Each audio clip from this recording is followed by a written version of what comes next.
नमस्कार दोस्तों, आप सभी का स्वागत है हमारे और एक नई वीडियो में।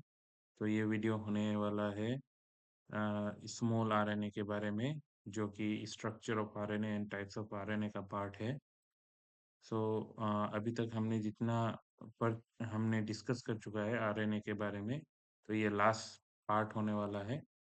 जैसे कि आप सभी को पता है कि बेसिकली आरएनए 2 तरह के होते हैं। कोडिंग आरएनए जो कि लास्टली प्रोटीन में कन्वर्ट हो जाता है, but that means that RNA will be used to produce protein. और कुछ आरएनए ऐसे होते हैं जो कि कोडिंग नहीं होते, दैट मीन्स उस आरएनए से प्रोटीन प्रोड्यूस नहीं होता। तो हम उस प्रकार के आरएनए के बारे में बात कर रहे हैं जो कि प्रोटीन प्रोड्यूस नहीं करते, बट वो सेल के अदर बायोकेमिकल रिएक्शन या बायोकेमिकल पाथवे में उनका रोल होता है। तो स्मॉल आरएनए जैसे कि एसएनआरएनए, एमआईआरएनए, एसआईआरएनए, ये सब एग्जाम्पल है जो कि मैंने यहाँ हाईलाइट कर दिया है। Now most of this molecule are complex with protein. ये प्रोटीन के साथ एसोसिएट होते हैं, इसी की वजह से हम इसे राइबोन्यूक्लियोप्रोटीन कहते हैं। इसे मैं हाईलाइट करके भी दिखा देता हूँ। They are also known as ribonucleoprotein because they are associated with the protein. तो अगर हम सेल कंसीडर करें तो आरएनए, स्मॉल आरएनए, ये न्यूक्लियस के अंदर में भी पाए जाते हैं और या साइटोप्लाज्म में भी पाए जाते हैं। ओके, एंड देयर रेंज मतलब कि उनका लेंथ कितना होता है, ज़्यादा नहीं होता है, 20 न्यूक्लियोटाइड लॉन्ग्स टिल 300 न्यूक्लियोटाइड। सो 20 न्यूक्लियोटाइड लॉन्ग भी हो सकता है या ज़्यादा से ज़्यादा 300 न्यूक्लियोटाइड लॉन्ग होते हैं। और उनके मल्टीपल्स कॉपीज होते हैं, दैट मीन्स 1 लाख कॉपी से 10 लाख कॉपीज पर सेल हमको दिखने को मिलते हैं। Now starting with the first type of small RNA, जो कि है स्मॉल न्यूक्लियर आरएनए, इसे हम एसएनआरएनएस भी कहते हैं। बेसिकली एसएनआरएनए आपके U1, U2, U4, U5, U6 और U7 से हम डिनोट करते हैं।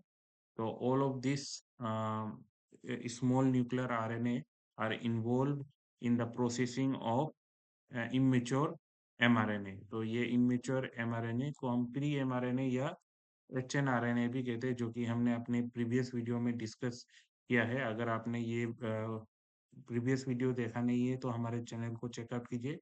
इस वीडियो के नीचे में आपको पता चल जाएगा कि एचएनआरएनए क्या होता है। सो हेटेरोन्यूक्लियर आरएनए कहते हैं एचएनआरएनए को। तो ये अनप्रोसेस्ड एमआरएनए होता है। तो अनप्रोसेस्ड एमआरएनए में आप सभी को पता है कि यहाँ पर coding and non coding both part पाए जाते हैं। जो कोडिंग होते हैं उसे हम कहते हैं एक्सॉन, जो नॉन कोडिंग होते हैं उसे इंट्रॉन होते हैं, इंट्रॉन कहते हैं। तो एक एमआरएनए से जब प्रोटीन बनता है तो ये इंट्रॉन इन्वॉल्व नहीं होता है। तो इसके वजह से ये एमआरएनए से जो इंट्रॉन रिमूवल का काम होता है ये करते हैं स्मॉल न्यूक्लियर आरएनए। और इसमें इनके बहुत सारे फॉर्म होते हैं, U1, U2, U4, U5, U6। ये इंट्रॉन रिमूवल का काम करता है। But among all the snRNAs, इसमें से U7 एसएनआरएनए एक ऐसा स्मॉल आरएनए है, स्मॉल न्यूक्लियर आरएनए है, जो कि यूज होता है to correct the 3' end of a histone mRNA. ठीक है, ये एक स्पेशल करेक्टर है एसएनआरएनए का, इसका याद रखिए, क्योंकि एंट्रेंस में जो एक्सेप्शन होता है वही ज्यादातर पूछा जाता है। सो U7 SNRNA are involved in the production of correct 3' end of a histone mRNA which lacks poly-A tail। So histone mRNA में आपको poly-A tail दिखने को नहीं मिलता। ओके, और आपको स्प्लाइसिंग मैकेनिज्म अगर डिटेल्स में पता करना है तो हमारे चैनल को चेक कर सकते हो।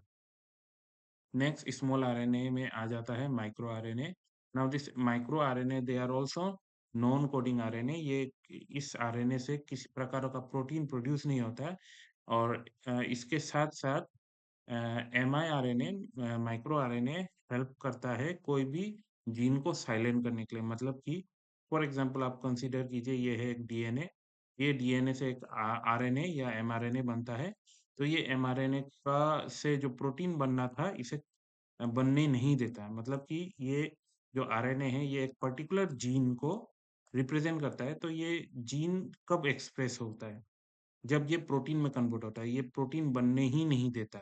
तो जीन को साइलेंस करने का कैपेसिटी आपके माइक्रो आरएनए का होता है। तो basically how it how it silence the mRNA और जीन, इसे हम देखते हैं। बेसिकली miRNA का जो लेंथ होता है वो it is from 21 to 25 nucleotide long, and they are generated by nucleolytic processing of the product of distinct gene। तो कोई भी पर्टिकुलर mRNA का जीन होगा, तो वो जीन में से जो mRNA बनता है वो mRNA का प्रोसेसिंग करने के बाद ही miRNA बनता है, जो कि जीन साइलेंसिंग में यूज होता है। The small process mature mRNA typically hybridise. तो बेसिकली आप कंसीडर कीजिए ये है एक जीन, ये जीन में से जो mRNA बनेगा ये है आपका mRNA। ओके, तो ये mRNA के साथ बेसिकली क्या करता है, ये पकड़ लीजिए ये माइक्रो आरएनए है, miRNA है। तो ये माइक्रो आरएनए इस mRNA के साथ हाइब्रिडाइज हो जाएगा, मतलब कि हाइड्रोजन बॉन्ड बना लेगा। जब ये हाइड्रोजन बॉन्ड बना लेता है तो translation machinery, translation not transcription, याद रखिए। तो ट्रांसलेशन मशीनरी इसको रिकॉग्नाइज नहीं कर पाता, और रिकॉग्नाइज नहीं करने की वजह से ये mRNA से प्रोटीन नहीं बनता। तो बेसिकली mRNA किस प्रकार से जीन को साइलेंस कर सकता है, by making hybridisation with the target mRNA। Okay, और इसे कह सकते हो the formation of imperfect RNA RNA duplex.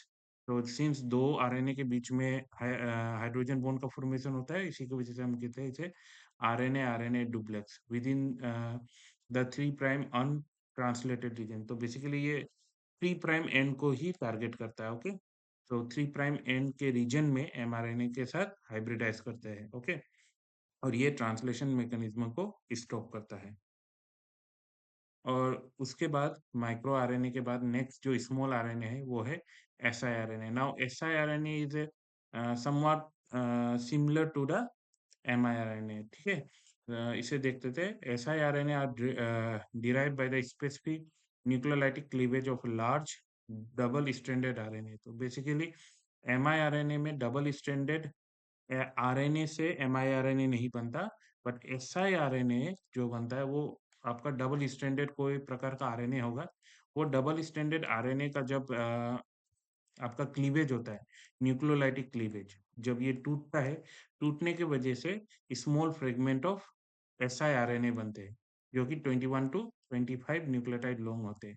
और ये siRNA भी सिमिलरली miRNA जैसे आरएनए तो आरएनए का हाइब्रिड बनाते हैं, उसी प्रकार से ये भी हाइब्रिड बना सकते हैं। एंड बिकॉज ऑफ दिस ये क्या करता है, आपका ट्रांसलेशन मैकेनिज्म को रोक सकता है। अभी क्या, how it is different from the miRNA, पहला तो ये हो गया कि ये डबल स्ट्रैंडेड आरएनए का न्यूक्लियोलाइटिक क्लीवेज होता है।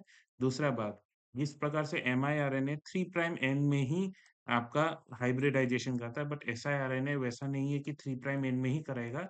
It can make the hybridisation anywhere in the mRNA.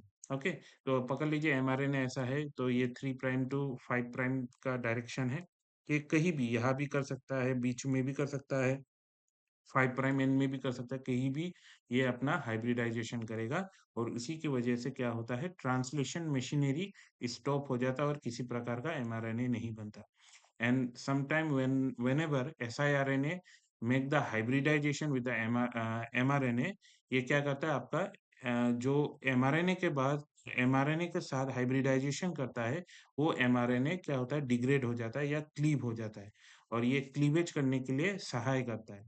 और आप ये कह सकते हो कि siRNA जब भी mRNA के साथ हाइब्रिडाइज होता है, ये टारगेट करता है वो पर्टिकुलर mRNA के क्लीवेज को, और वो जो क्लीवेज होता है वो पर्टिकुलर ऑर्गेनेलिज में होता है, जिसे हम कहते हैं पी बॉडीज। ओके, सो आप सभी को पता चल गया कि एमआईआरएनए और एसआईआरएनए के बीच में क्या डिफरेंस है।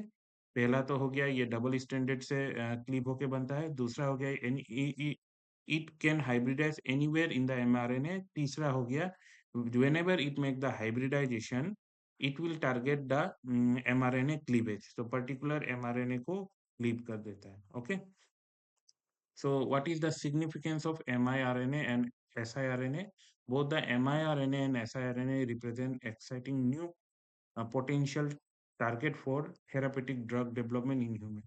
आप सभी को पता होगा कि कुछ ऑटो इम्यून डिजीज होते हैं जहाँ पर ह्यूमन के अपने बॉडी के सेल अपने आप को डिस्ट्रॉय करते हैं, मतलब कि अपना इम्यून सिस्टम अपने ही सेल को डिस्ट्रॉय करता है। किस प्रकार से डिस्ट्रॉय करेगा, तो किसी प्रकार का एंजाइम बनाते हैं, वो एंजाइम जाके आपको ह्यूज अमाउंट में प्रोड्यूस होते हैं, तब क्या होता है आपका, वो अफ़ेक्ट करता है आपके बॉडी में या किसी प्रकार के भी आपका इम्यून सेल्स रिस्पॉन्स दिखाते हैं। तो ये सब कब पॉसिबल होता है? जब भी कोई भी जीन ओवर एक्सप्रेस हो या कोई भी अनवांटेड जीन एक्सप्रेस हो, तो वो पर्टिकुलर जीन को साइलेंस करने के लिए आपका एमआईआरएनए या एसआईआरएनए को हम यूज़ कर सकते हैं, थेराप्यूटिक ड्रग डेवलप कर सकते हैं, ओके?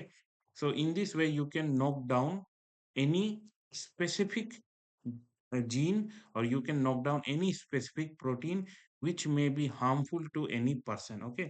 इसे हम जीन नॉकआउट टेक्नोलॉजी भी कहते हैं, जहाँ पर हम siRNA या miRNA यूज करते हैं। अगर आपको वो पर्टिकुलर हार्मफुल लीथल जीन को रोकना है एट द 3 प्राइम एंड, मतलब वो जीन से जो एमआरएनए बनेगा उसके 3 प्राइम एंड में आपको उसको रोकना है, तो आप क्या करोगे, एमआईआरएनए यूज़ करोगे। अगर आपको वो पर्टिकुलर एमआरएनए, वो लीथल जीन के एमआरएनए को डिस्ट्रॉय करना है, क्लीव करना है, तो आप यूज़ करोगे एसआईआरएनए, ओके? तो दोस्तों यही था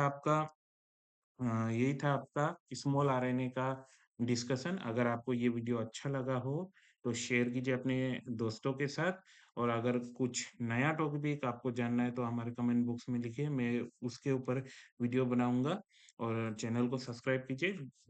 मुझे मोटिवेशन मिलता है जब भी सब्सक्राइबर बढ़ते हैं। और मिलते हैं और एक नई वीडियो में, तब तक के लिए बाय बाय।